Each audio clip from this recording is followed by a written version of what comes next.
وحده لا شريك له ونشهد أن سيدنا ونبينا ومولانا محمدا عبده ورسوله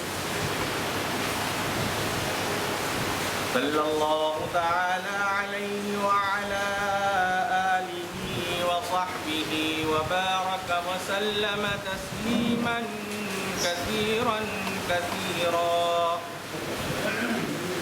أما بعد قال الله تبارك وتعالى في القرآن المجيد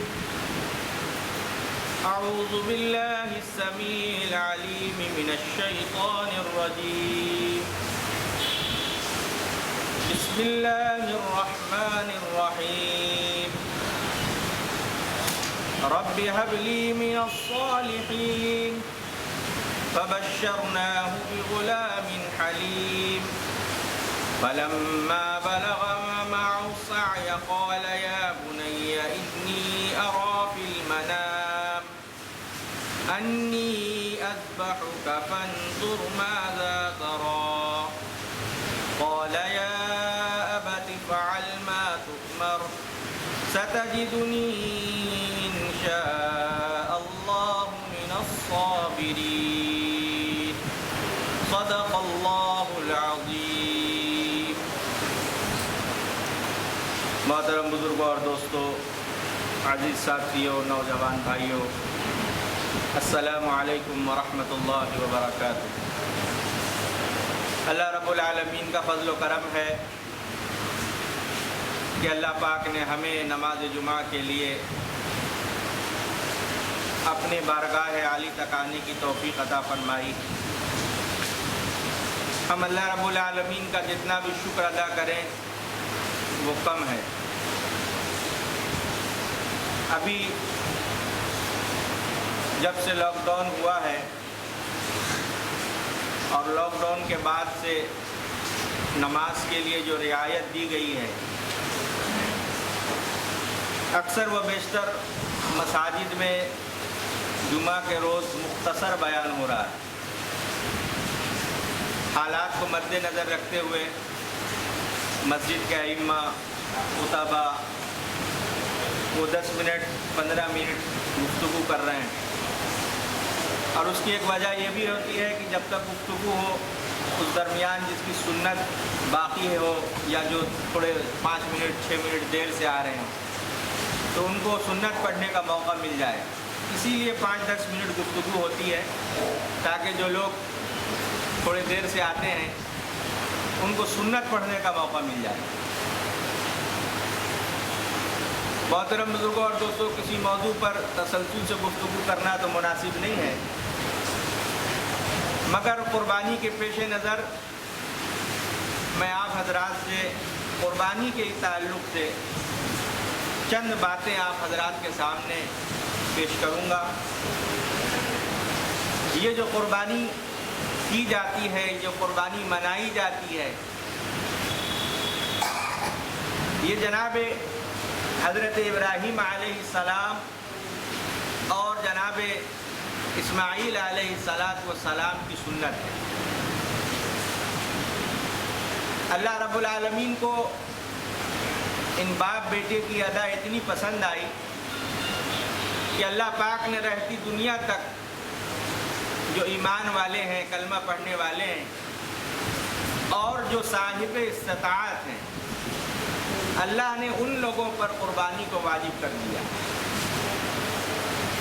عزیزان محترم، اللہ نے سیدنا ابراہیم علیہ السلام سے کئی امتحانات لیے. ان میں سے 4 امتحان بڑے تھے، اور جس کا ایمان جتنا قوی ہوتا ہے، جس کا ایمان جتنا مضبوط ہوتا ہے، اللہ پاک اس سے امتحان بھی اتنا ہی سخت لیتے ہیں تاکہ اس کے اندر کھرے اور کھوٹے کو دیکھا جائے، اس کو پرکھا جائے، جانچا جائے.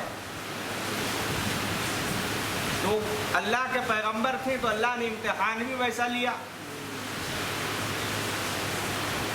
4 بڑے امتحانات اللہ نے حضرت ابراہیم علیہ السلام سے لیے. مختصراً میں اس کو عرض کروں گا. یوں تو بہت سارے امتحانات لیے گئے چھوٹے بڑے، مگر 4 بڑے امتحانات اللہ نے لیے. پہلا امتحان جو اللہ نے لیا سیدنا ابراہیم علیہ السلام سے، وہ یہ تھا کہ جب آپ اللہ کی وحدانیت کا اعلان کرنے لگے تو لوگ آپ کے دشمن بن گئے. ظاہر سی بات ہے کہ صدیوں سے جس بت کی پوجا ہو رہی تھی اور جس لکڑی کے اور مٹی کے بنائے ہوئے بتوں کی عبادت ہو رہی تھی، جب ایسے ماحول میں ایک اللہ وحدت کی بات کی جائے تو ظاہر بات ہے کہ لوگ حیرت زدہ ہو جاتے اور وہ یہ کہتے کہ یہ کس معبود کی بات کر رہا ہے. ہم تو صدیوں سے اپنے باپ داداؤں کو اسی کی عبادت کرتے ہوئے دیکھتے آئے ہیں.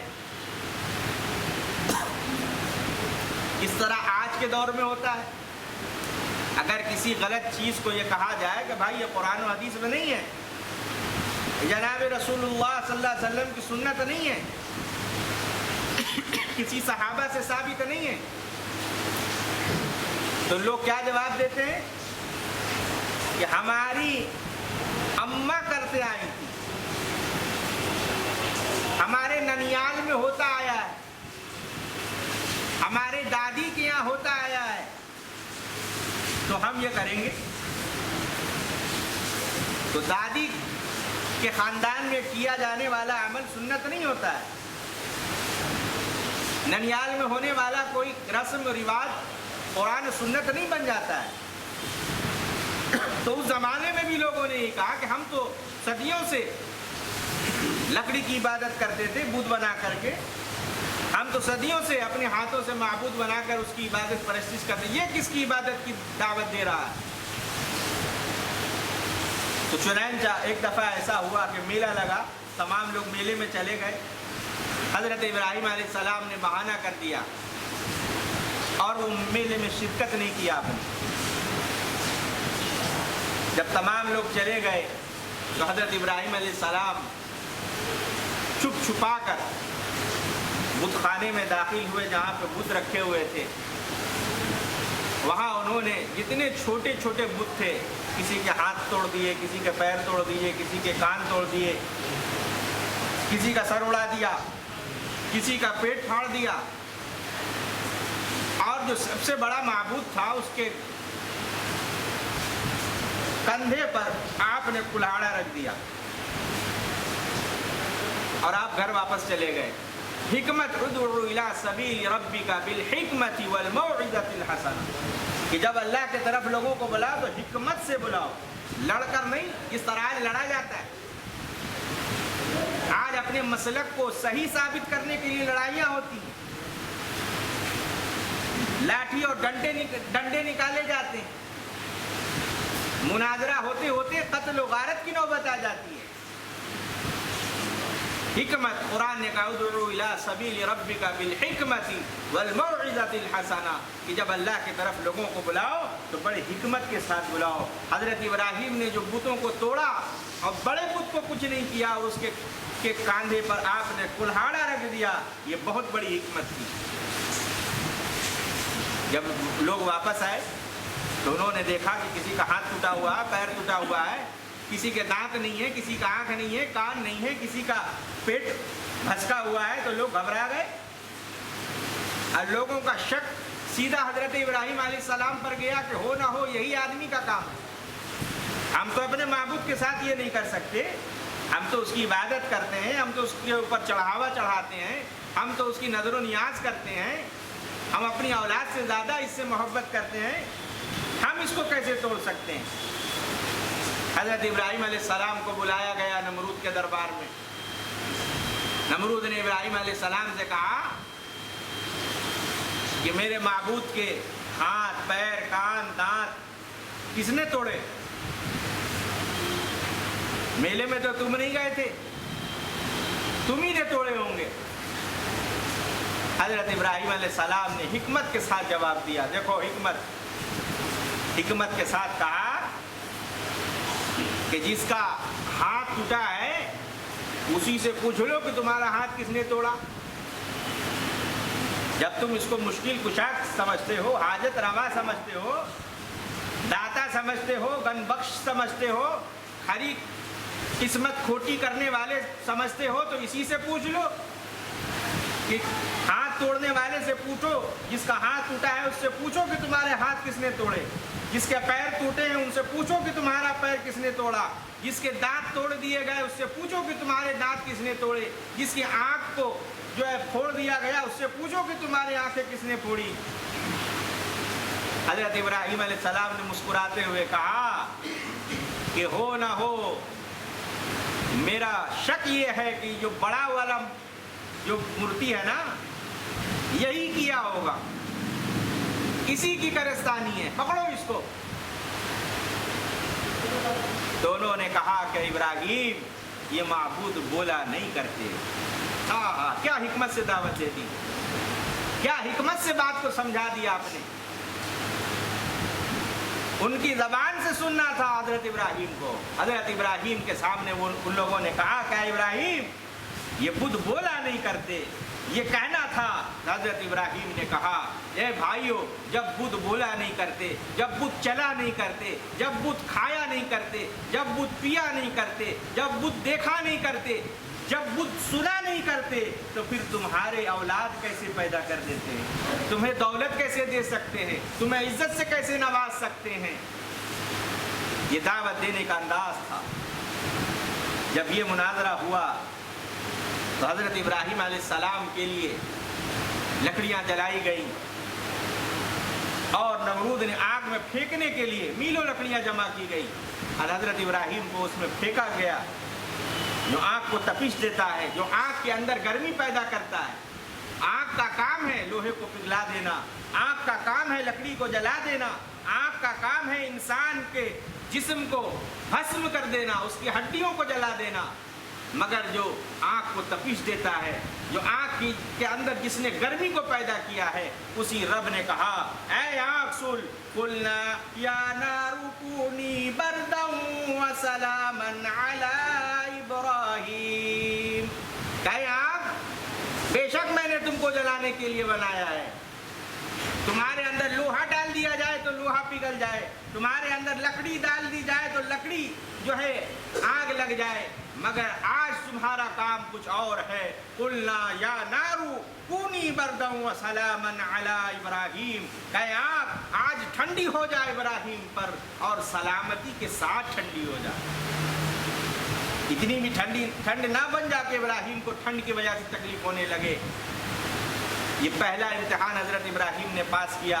और दूसरा इम्तिहान मुख्तसर 1-2 मिनट में बोलकर अपनी बात ख़त्म कर दूं कि दूसरा इम्तिहान ये था कि हजरत इब्राहिम अलैहिस्सलाम की औलाद नहीं हुई, बुढ़ापे तक औलाद नहीं हुई। दुआ मांग रहे हैं, रब्बी हबली मिनस सालिहीन, कि अल्लाह मुझे नेक और साले औलाद अता फरमा। रब्बी हबली मिनस सालिहीन, अल्लाह नेक और साले औलाद दे। आज हम औलाद मांगते हैं हैंडसम, हैं? हम औलाद कैसे मांगते हैं कि अल्लाह हैंडसम औलाद दे, मुस्टंडा औलाद दे, खाता पीता औलाद दे, तरोताज़ा औलाद दे, जब बड़ा हो जाए तो फिर हमारी धुलाई करने के लिए आसानी हो। हम ये औलाद मांगते हैं, गोरा हो, नारा हो, लंबा हो, चौड़ा हो, खूबसूरत हो। और इब्राहिम क्या मांग रहे हैं? इब्राहिम ने कहा कि अल्लाह मुझे नेक और साले औलाद अता फरमा, वो औलाद अता फरमा जो बुढ़ापे में काम आए। हज़रत इब्राहिम अलैहिस्सलाम की उम्र 100 साल, बाज़ रिवायतों में इख्तिलाफ है उम्र के ताल्लुक से, उसमें पढ़ने की ज़रूरत नहीं है। एक रिवायत में आता है कि हज़रत इब्राहिम अलैहिस्सलाम की उम्र 100 साल थी और हज़रत हाजरा की उम्र 99 साल थी। औलाद नहीं हो रही है और ये भी अल्लाह ने बतलाया कि औलाद अल्लाह से मांगना चाहिए। आप पूरे अंबिया की हालात ज़िंदगी को पढ़ लीजिए, आपको यही मिलेगा कि जब भी अंबिया किसी से मांगते तो अल्लाह ही से मांगते। आदम ने अराफात के मैदान में किससे मांगा? जरा किताबों का मुताला कीजिए, कुरान और हदीस पढ़िए। हजरत इब्राहीम ने किससे मांगा? हजरत आदम ने अराफात के मैदान में किससे मांगा था? हजरत नूह ने कश्ती का मला बने हुए किससे मांगा था? हजरत यूनुस ने मछली के पेट में किससे मांगा था? हजरत इब्राहीम ने किससे मांगा था? जी, हजरत बहर कुलज़म के सामने हजरत मूसा ने किससे दुआएं मांगी थी? बद्र के मैदान में आमना के लाल ने किससे मांगा था? खैबर में हजरत अली ने किससे मदद मांगी थी? और करबला में सैयदना हुसैन ने किससे मांगा? किससे मांगते थे? अल्लाह से। हजरत इब्राहीम ने औलाद किससे मांगी? अल्लाह से। रब्बी हबली मिनस सालिहीन, कि अल्लाह मुझे नेक और साले औलाद अता फरमा। 100 साल की उम्र में औलाद हुई, फिर हुक्म हुआ कि इस औलाद को बयाबान जंगल में छोड़ाओ। रब्बना इन्नी अस्कंतु मिन ज़ुर्रियती बिवादिन गैरि ज़ी ज़र्इन इंद बैतिकल मुहर्रम। जाओ अपनी औलाद और अपनी बीवी को बयाबान जंगल में छोड़ कर आओ। न पानी है, न कोई आबादी है, न कोई इंसान है, न कोई घर है, न खाने के लिए कोई अनाज है, न कोई दरख्त है, कुछ नहीं, बयाबान जंगल। सिर्फ सर उठाए हुए पहाड़ और पथरीली ज़मीन। अल्लाह का हुक्म हुआ कि इब्राहीम अपनी औलाद को और हाजरा को छोड़ कर आओ। हज़रत इब्राहीम लेकर चले अपने बेटे को मक्का की वादी में, जहाँ बैतुल्लाह है, सफ़ा मरवा के बीच बैतुल्लाह के पास। हज़रत इब्राहीम अलैहिस्सलाम ने उनको छोड़ा, बच्चे को और अपनी बीवी को हाजरा को थोड़ा सा सत्तू दे दिया, थोड़ा सा पानी दे दिया। और अल्लाह ने यह भी हुक्म दिया था कि इब्राहीम अपनी बीवी से बात भी नहीं करना। क्यों छोड़ा, किस लिए छोड़ा, ये नहीं बताना, ये मेरा हुक्म है। हज़रत इब्राहीम छोड़कर वापस जाने लगे तो हाजरा ने पीछे से हज़रत इब्राहीम के दामन को पकड़ के पूछा कि ऐ मेरे सरताज, ऐ मेरे शौहर, कहाँ छोड़े जा रहे हैं इस बयाबान जंगल में? हज़रत इब्राहीम ने उंगली का इशारा करके सिर्फ आसमान की तरफ दिखाया, बस कुछ नहीं कहा हज़रत इब्राहीम ने अपनी ज़बान से। वो भी तो एक पैगंबर की बीवी थी। उन्होंने कहा कि इब्राहीम, अगर रब का हुक्म है तो आप छोड़ जाइए मुझे कुछ नहीं होगा इस बयाबान जंगल में। ये है तवक्कल अल्लाह, अल्लाह पर भरोसा। पैसा है तब अल्लाह पे भरोसा, ये कैसा भरोसा है? जवानी है तब अल्लाह पे भरोसा, ये कैसा भरोसा है? पैसा ना हो तब अल्लाह पे भरोसा हो कि अल्लाह देगा। पेट भरा हुआ हो और बिस्तर में अल्लाह अल्लाह कर रहा आदमी नहीं, जब पेट में पत्थर हो उस वक्त अल्लाह अल्लाह करे। अल्लाह को वो अदा पसंद आती है। तो हज़रत इब्राहीम अलैहिस्सलाम जब छोड़कर चले गए, हज़रत इस्माइल छोटे बच्चे हैं, दूध पीते बच्चे हैं। पानी ख़त्म हो गया चंद दिन के बाद, सत्तू ख़त्म हो गया चंद दिन के बाद, और फिर हज़रत इस्माइल बिलखने लगे प्यास से। हज़रत हाजरा का छाती का दूध सूख गया। अब हज़रत इब्राहीम अलैहिस्सलाम के बेटे रो रहे हैं, हज़रत इस्माइल रो रहे हैं, और हाजरा दौड़ती हैं, कभी सफ़ा के पहाड़ी पर चढ़ती हैं और ऊपर से जाकर नज़र दौड़ाती हैं कि कोई पानी वाला मिल जाए, कोई शख्स मिल जाए, कोई पानी का जगह मिल जाए, कोई ऐसी चीज़ मिल जाए जिससे मैं अपने बच्चे की प्यास बुझा सकूं। सफ़ा से मरवा, मरवा से सफ़ा, ये 7 दफ़ा हज़रत हाजरा ने इसको किया। अल्लाह ताला को हज़रत हाजरा किया ये अदा इतनी पसंद आई कि अल्लाह ताला ने रहती दुनिया तक हज और उम्रे करने वाले के लिए कह दिया कि ऐ हज और उम्रा करने वालों, तुम्हारा हज उस वक्त तक मकबूल नहीं होगा जब तक कि तुम मेरी हाजरा एक नेक बंदी के तर्ज पर, एक बंदी की सुन्नत पर, जब तक तुम 7 दफ़ा सफ़ा मरवा के दरमियान सही नहीं कर लोगे, तुम्हारा हज और तुम्हारा उम्रा मुकम्मल नहीं होगा। حج ہے کیا؟ حج ہاجرہ کی اداؤں کا نام ہے حج۔ حج کی تفصیل میں جائیں گے، میں تفصیل کو مختصر کر کے بتا رہا ہوں کہ حضرت ہاجرہ کی ادا کا نام ہے حج۔ حج کیا ہے؟ حضرت اسماعیل علیہ السلام کی وفاؤں کا نام ہے حج۔ اور حج کیا ہے؟ حضرت ابراہیم علیہ السلام کی دعاؤں کا نام ہے حج۔ اللہ تعالی ہمیں اور آپ کو سیدنا ابراہیم علیہ السلام کے جیسا توحید، توکل علی اللہ نصیب فرمائے، اور حضرت ابراہیم علیہ السلام کی طرز زندگی ہمیں بھی اپنانے کی توفیق عطا فرمائے۔ دو امتحان میں نے بیان کیے، اگر اللہ نے مہلت دی تو اگلے ہفتے جو قربانی جو اصل موضوع ہے اس پر گفتگو ہوگی۔ اللہ تعالی عمل کی توفیق عطا فرمائے۔ وآخر دعوانا ان الحمد للہ رب العالمین۔